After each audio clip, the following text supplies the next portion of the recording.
Hello students, very good morning, very good afternoon and very good evening to all of you. आज हम लोग class 11th का chapter number 4 का videos बना रहा हूं मैं। टॉपिक का नाम है बेटा डाइपोल मोमेंट। डाइपोल मोमेंट के बारे में आज मैं पूरा क्लियर कर दूंगा आप लोगों को, क्या है डाइपोल मोमेंट, क्या बताया गया है डाइपोल मोमेंट के बारे में। तो टॉपिक लगा बेटा डाइपोल मोमेंट।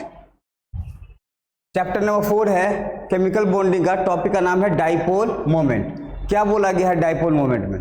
पहले डाइपोल मोमेंट के बारे में पॉइंट ऑफ वन समझो क्या बोला। लिखा हुआ है the atom having more electronegative. अब इलेक्ट्रोनेगेटिव के बारे में आपको पता होगा, जो जितना ज्यादा पावरफुल होता है एटम, वो इलेक्ट्रॉन अपनी तरफ क्या करता है, खींचता है। ठीक है, तो यहां लिखा है the atom having more electronegative will attract shared pair of electron. जो इलेक्ट्रॉन शेयर्ड होता है ना, वहां पे क्या करता है, इलेक्ट्रॉन को अपनी तरफ खींचता है। जैसे मानो हमने लिखा यहाँ HCl। अब HCl के पास चेक करो बेटा, ये भी इलेक्ट्रॉन है और ये भी इलेक्ट्रॉन है। अब HCl में क्या है, Cl मोर इलेक्ट्रोनेगेटिव एलिमेंट है और हाइड्रोजन लेस इलेक्ट्रोनेगेटिव एलिमेंट है। तो Cl क्या करेगा, अपनी तरफ इलेक्ट्रॉन खींचेगा, पूरा इलेक्ट्रॉन नहीं खींचेगा, पार्शियल। इसको बोलते हैं हम लोग delta minus, this one is partial charge. मतलब इस पे निगेटिव चार्ज आ गया, इसने इलेक्ट्रॉन लूज कर दिया, इस पे कौन सा चार्ज आ गया, प्लस का चार्ज आ गया। यहां क्लोरीन क्या है, more electronegative element. Resulting separation of charges in a molecule, charge का सेपरेशन हो गया, एक प्लस का हो गया और एक माइनस का हो गया, मतलब एक डेल्टा प्लस और एक delta minus, is called polar molecule. उसको क्या बोलते हैं हम लोग बेटा, पोलर मॉलिक्यूल। नेक्स्ट पॉइंट कह रहा है the extent of polar molecule. जैसे पोलर मॉलिक्यूल एक्सटेंट बढ़ाओगे तो डिफाइन किया जाता है उसको कौन से टॉपिक से बेटा, डाइपोल मोमेंट से। जैसे HCl का देखा अभी, क्लोरीन मोर इलेक्ट्रोनेगेटिव एलिमेंट है सर, तो क्लोरीन क्या करेगा बेटा, इलेक्ट्रॉन खींचेगा, तो इस पे कौन सा चार्ज आ गया, डेल्टा माइनस, और इस पे कौन सा चार्ज आ गया, डेल्टा प्लस। अब बताया गया डाइपोल मोमेंट है क्या। आपके स्कूल के पेपर में पूछे the term, define the term dipole moment, तो आप क्या लिखोगे, द डाइपोल मोमेंट, डीएम को बोलते हैं dipole moment of a molecule is defined as product of positive और निगेटिव चार्ज। पॉजिटिव चार्ज का प्रोडक्ट और निगेटिव चार्ज का product and distance of separation between two charges. दो चार्ज के बीच में डिस्टेंस आएगा। जैसे देखो यहां लिखा मैंने HCl, सर ये डेल्टा माइनस है और ये डेल्टा प्लस है। अब यहाँ पे हाइड्रोजन और क्लोरीन के बीच का ये डिस्टेंस है डी डिस्टेंस, यही चार्ज का डिस्टेंस है, मतलब दो चार्ज के बीच का डिस्टेंस है, एक पॉजिटिव चार्ज और एक निगेटिव चार्ज के बीच का डिस्टेंस है डी डिस्टेंस। इसी को हम लोग बोलते हैं डाइपोल मोमेंट। मैं फिर से रिकैप कर रहा हूं, बोला the dipole moment of a molecule is defined as product of positive और negative charge and distance of separation between two charges is called dipole moment. अब सुनो सर, डाइपोल मोमेंट को ना डिनोट किया जाता है म्यू, म्यू पढ़ते हैं, म्यू MEW, म्यू, म्यू पढ़ते हैं इसको। और डाइपोल मोमेंट क्या होता है, Q into D. Q charge है सर और D क्या है, डिस्टेंस है। मतलब आप बताया जाएगा डाइपोल मोमेंट जो होता है सर म्यू, ये म्यू एक वेक्टर क्वांटिटी है। कौन सा क्वांटिटी बेटा, वेक्टर क्वांटिटी। मतलब आपसे कोई पूछे डाइपोल मोमेंट कौन सा क्वांटिटी, तो आप क्या बताओगे, वेक्टर क्वांटिटी। क्यों बेटा, डाइपोल मोमेंट वेक्टर क्वांटिटी इसलिए है बेटा क्योंकि उसके अंदर में डायरेक्शन होता है। अब डायरेक्शन को आप ऐसे दिखाओगे, देखो this one mu vector, that one is what, Q into D. ये है डाइपोल मोमेंट। ये फॉर्मूला याद रखना बेटा, कोई पूछे व्हाट इज म्यू, तो म्यू बताओगे आप Q into D. Q is what, charge, and D is what, distance. अब कुछ यूनिट कन्वर्जन आ जाएगा क्वेश्चन बनाने के लिए, तो बताया गया 1D, मतलब 1D का मतलब 1 डाइपोल। अब सुनो, जो डाइपोल मोमेंट होता है ना बेटा, डाइपोल मोमेंट म्यू, इनका यूनिट होता है डी बाई। पेपर में बहुत बार MCQ क्वेश्चन पूछा गया है कि बताओ डाइपोल मोमेंट का यूनिट क्या होता है, तो डी बाई होता है। और इसको हम लोग कैपिटल D से भी रिप्रेजेंट करते हैं डी बाई को। ये यूनिट है डाइपोल मोमेंट का। तो यूनिट कन्वर्जन आया 1 डाइपोल में 10 का पावर -18 ESU सेंटीमीटर। अब बताओ सर ESU क्या है, ये ESU है बेटा इलेक्ट्रोस्टैटिक यूनिट। याद रखना ESU क्या होता है, इलेक्ट्रोस्टैटिक यूनिट। तो 1D में क्या होता है, 10 का पावर -18 ESU cm।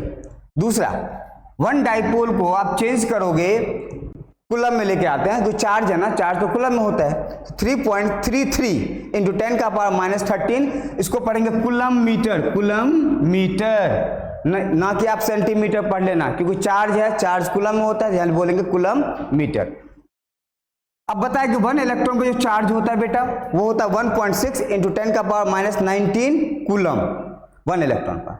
अगर इनको ESU में चेंज करोगे तो आ जाएगा 4.8 इंटू 10 का पावर माइनस 10 ESU। तो डाइपोल मोमेंट कोई लंबा टॉपिक नहीं है, इनऑर्गेनिक का टॉपिक है। जैसे मैं ऑर्गेनिक और डाइपोल मोमेंट बताऊंगा आपको तो थोड़ा वहां पे डिटेल में हो जाता है डाइपोल मोमेंट। जब ऑर्गेनिक का टॉपिक आएगा तो वहां डिटेल में बताऊंगा डाइपोल है क्या, डाइपोल मोमेंट है क्या। अभी आपको केमिकल बॉन्डिंग चैप्टर नंबर 4 में जो बेसिस दिया डाइपोल मोमेंट का उसी के बारे में बता रहा हूं। तो ये यूनिट कन्वर्जन याद रखना बेटा। क्या था डाइपोल मोमेंट? सर प्रोडक्ट था। सर क्या था सर? प्रोडक्ट। किसका? पॉजिटिव और negative charge and distance of separation between two charges. Sir इनका यूनिट होता है डी बाई म्यू होता है सर क्यू इंटू डी, और म्यू एक वेक्टर क्वांटिटी है क्योंकि डाइपोल मोमेंट के अंदर में डायरेक्शन होता है। ठीक है, चलो बेटा इसके आगे नेक्स्ट टॉपिक देखते हैं इसका। नेक्स्ट है बेटा बॉन्ड मोमेंट। बॉन्ड मोमेंट क्या होता है? आपके एनसीईआरटी में एक वर्ड लिखा है बॉन्ड मोमेंट, उसी के बारे में बता रहा हूं। लिखा था dipole moment of a bond in a molecule. किसी दो एटम से मिलकर तो मॉलिक्यूल बनता है। बताओ, जैसे मैंने लिखा HCl, तो HCl में H सिंगल बॉन्ड Cl बना, तो वहां पे जो दो बॉन्ड होते हैं ना उसी को हम लोग बोलते हैं बॉन्ड मोमेंट बोलते हैं। ठीक है, तो अब देखो जैसे HCl लिखा हो यहाँ पे, दूसरा जैसे मैंने वाटर लिखा, H2O का स्ट्रक्चर है ये, अभी मैंने यहाँ पर लोन पेयर दिया नहीं है। ठीक है, अब वो एक टॉपिक है बेटा इसी के अंदर में रिजल्टेंट वेक्टर क्या होता है। सर जब डाइपोल में वेक्टर क्वांटिटी है तो इसका रिजल्टेंट बताओ। एक मान लेते एक डाइपोल μ1 है, मान लेते एक डाइपोल μ2 है, और इनके बीच का एंगल थीटा है।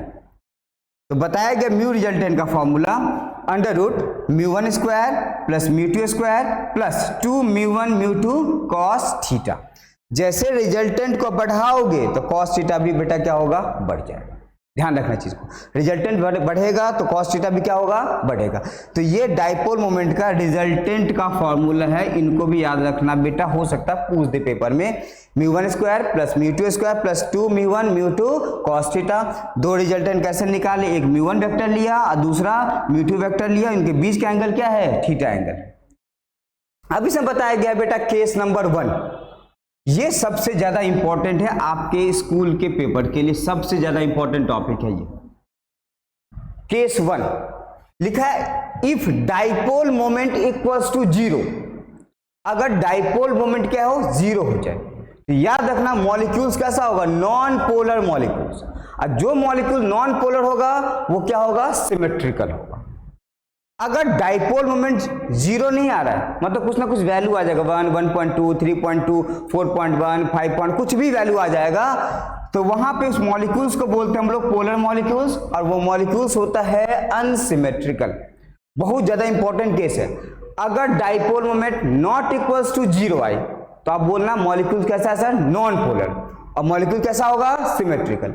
अगर dipole moment not equals to 0 आ रहा है तो मॉलिक्यूल कैसा होगा? Polar molecules. और कैसा होगा? अनसिमेट्रिकल। तो मैं कुछ एग्जांपल लिया हूं और इसमें चेक करता हूं बेटा कौन सा मॉलिक्यूल पोलर है और कौन सा मॉलिक्यूल नॉन पोलर है। तो मैं पहले मॉलिक्यूल्स का बात कर रहा हूं बेटा। पहला मॉलिक्यूल है BeCl2। चेक करते हैं ये मॉलिक्यूल पोलर है या नॉन पोलर है। अब एक कंडीशन सुनना ध्यान से, अगर आपका डाइपोल ऐसा हो, ऐसा होने का मतलब अपोजिट डायरेक्शन। डायरेक्शन कैसा है? देखो अपोजिट, ये ना अपोजिट। अगर डाइपोल अपोजिट है तो बोलेंगे म्यू नॉट इक्वल्स टू 0। अगर डाइपोल क्या है बेटा? सॉरी, अगर डाइपोल क्या है आपका? अपोजिट है तो बोलेंगे म्यू इक्वल्स टू 0। अगर डाइपोल आपका क्या है? अपोजिट। अगर डाइपोल अपोजिट नहीं है तो बोलेंगे म्यू नॉट इक्वल्स टू 0। और जब म्यू नॉट इक्वल्स टू 0 हो जाएगा, मतलब dipole moment not equals to 0 हो जाएगा, तो मॉलिक्यूल बन जाएगा पोलर। अगर म्यू का वैल्यू 0 आ जाए तो मॉलिक्यूल कैसा होगा? Non polar. तो अपोजिट होगा तभी बोलेंगे नॉन पोलर। ठीक है, तो डायरेक्शन को चेक करना पड़ेगा। तो एक मॉलिक्यूल कैसा बेटा? BeCl2। सर B तो सेंट्रल एटम है, और ये रहा एक क्लोरीन, और ये रहा एक क्लोरीन।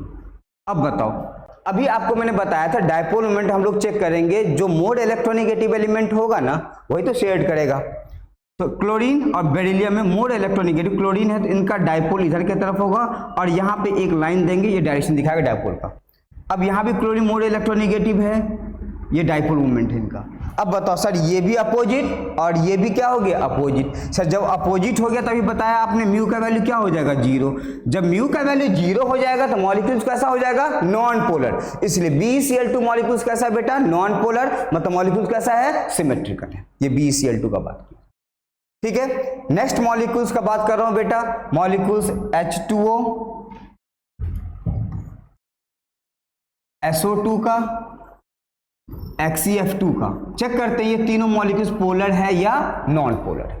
चलो ऑक्सीजन सेंट्रल एटम है सर पहले का, this one is hydrogen and this one is hydrogen, और इनके पास लोन पेयर आता है, देखो ठीक है। ये H2O का स्ट्रक्चर है, इसका शेप जो होता है शेप, H2O का जो शेप होता है ये शेप होता है V शेप। कैसा शेप होता है V शेप, या इसी को हम लोग बोल सकते हैं एंगुलर शेप। कैसा शेप एंगुलर शेप, या इसी को हम लोग बोल सकते हैं बेटा बेंट शेप, बेंट शेप। ये H2O का स्ट्रक्चर है, इनके पास दो लोन पेयर है।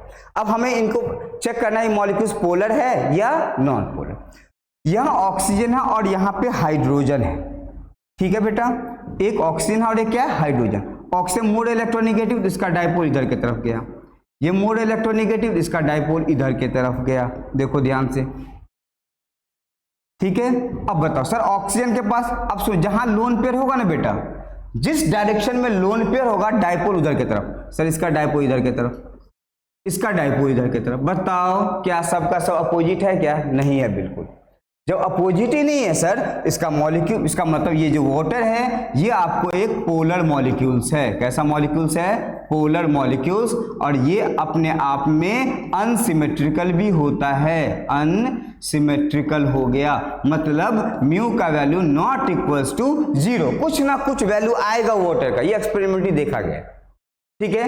तो वाटर कैसा मॉलिक्यूल्स है, कोई पूछेगा तो बताएंगे पोलर मॉलिक्यूल्स। क्यों है सर? क्योंकि म्यू नॉट इक्वल्स टू क्या है 0 है, ये वाटर, ठीक है। सर इसका शेप कैसा होता है वाटर का? सर V शेप होता है, या एंगुलर शेप बोल सकते हैं या पेंट शेप बोल सकते हैं, ठीक है। नेक्स्ट मॉलिक्यूल्स का बात कर रहा हूं बेटा, SO2 का चेक करो, सल्फर डाइऑक्साइड है SO2, और इनके पास भी लोन पेयर होते हैं। अब सर इनमें मोर इलेक्ट्रो ऑक्सीजन, यहां भी ऑक्सीजन है, इसका डायपोल ऊपर का। सर क्या अपोजिट डायपोल है? कहीं बिल्कुल नहीं है अपोजिट। इसका मतलब ये भी मॉलिक्यूल्स क्या है? पोलर मॉलिक्यूल्स, पोलर मॉलिक्यूल्स, ठीक है। नेक्स्ट मॉलिक्यूल है XeF2। देखो XeF2 का स्ट्रक्चर Xe, और इनका शेप पता है आपको, लीनियर शेप होता है XeF2 का। ऐसा स्ट्रक्चर बनता है, 3 लोन पेयर होता है इनके पास, देखो ये लोन पेयर है, 3 लोन पेयर होता है इनके पास बेटा, ठीक है। ये XeF2 का स्ट्रक्चर है। अब चेक करो फ्लोरीन मोर इलेक्ट्रोनेगेटिव, सर इसका डायपोल इधर, सर इसका डायपोल इधर, इसका डायपोल इधर, जिधर लोन पेयर उधर ही डायपोल जाएगा, देखो ये डायपोल। तो सर अपोजिट दिख गया एक डायपोल, एक ऊपर की तरफ और एक नीचे की तरफ। इसका मतलब सर म्यू का वैल्यू क्या हो जाएगा 0, मतलब मॉलिक्यूल्स कैसा है ये बताओ? नॉन पोलर मॉलिक्यूल, क्योंकि म्यू का वैल्यू क्या आ गया 0 आ गया। तो कोई पूछे XeF2 क्या है तो आप क्या बताओगे? Non polar molecules. क्यों? म्यू का वैल्यू क्या आ गया 0, एक अपोजिट डायरेक्शन दिखी आपको यहाँ पे, ठीक है। और XeF2 का जो शेप होता है, शेप, इसका जो शेप होता है वो लीनियर शेप होता है। कैसा शेप होता है? लीनियर। याद रखना, पेपर में बहुत बार पूछा गया ये सब चीज। XeF2 का शेप कैसा होता है? लीनियर। सर लोन पेयर कितना होता है? 3 लोन पेयर, 1 2 एंड 3, ये लोन पेयर है, ठीक है। नेक्स्ट मॉलिक्यूल्स का बात कर रहे हैं, देखते हैं एक दो और मॉलिक्यूल्स। एक बात करते हैं बेटा CCl4 का बात कर रहे हैं, पहले देखो CCl4, CCl4। Sir carbon central, this one is Cl, this one is Cl, this one is Cl and this one is Cl। तो बहुत सिंपल है sir. Chlorine more electronegative, dipole इधर की तरफ, इनका डायपोल इस साइड होगा, इनका डायपोल ऊपर की तरफ, इनका डायपोल इस साइड। सब चारों का चारों डायपोल अपोजिट हो गया, म्यू तो पक्का बात है 0 होगा। मतलब ये भी मॉलिक्यूल्स कैसा है बेटा? Non polar. ये भी मॉलिक्यूल्स कैसा होता है? Non polar molecules. ये कॉन्सेप्ट था क्लास 11th के लिए डाइपोल मोमेंट के बारे में, और इसी बेस पे क्वेश्चन पूछा जाता है कि डाइपोल है क्या, किसी का डाइपोल आप कैसे बताओगे। मैं फिर से रिकैप कर रहा हूं, अगर म्यू का वैल्यू, म्यू का मतलब डाइपोल मोमेंट, अगर म्यू का वैल्यू 0 आ जाए तो वो मॉलिक्यूल्स नॉन पोलर, अगर म्यू का वैल्यू 0 नहीं आए तो मॉलिक्यूल्स कैसा बन जाएगा, पोलर। और जो मॉलिक्यूल्स पोलर बनता है वो कैसा होता है बेटा, अभी बताया था, अनसिमेट्रिकल होता है। जो नॉन पोलर होगा वो कैसा हो जाएगा, सिमेट्रिकल हो जाएगा। तो आप याद रखना, dipole moment not equal to 0, for dipole moment equals to 0, important चीज है। दूसरी बात, अगर लोन पेयर जिस डायरेक्शन में होगा डाइपोल भी उसी डायरेक्शन में होगा, और डाइपोल मोमेंट एक वेक्टर क्वांटिटी होता है, उसके अंदर में डायरेक्शन होता है। तो मैंने उसका रिजल्टेंट दिखाया आपको, कैसे निकाला था resultant, under root μ1 square plus μ2 square plus 2μ1 μ2 cos theta. Next video आएगा बेटा मेरा रेजोनेंस पे, इनऑर्गेनिक रेजोनेंस के बारे में बताएंगे। ठीक है, थैंक यू वेरी मच।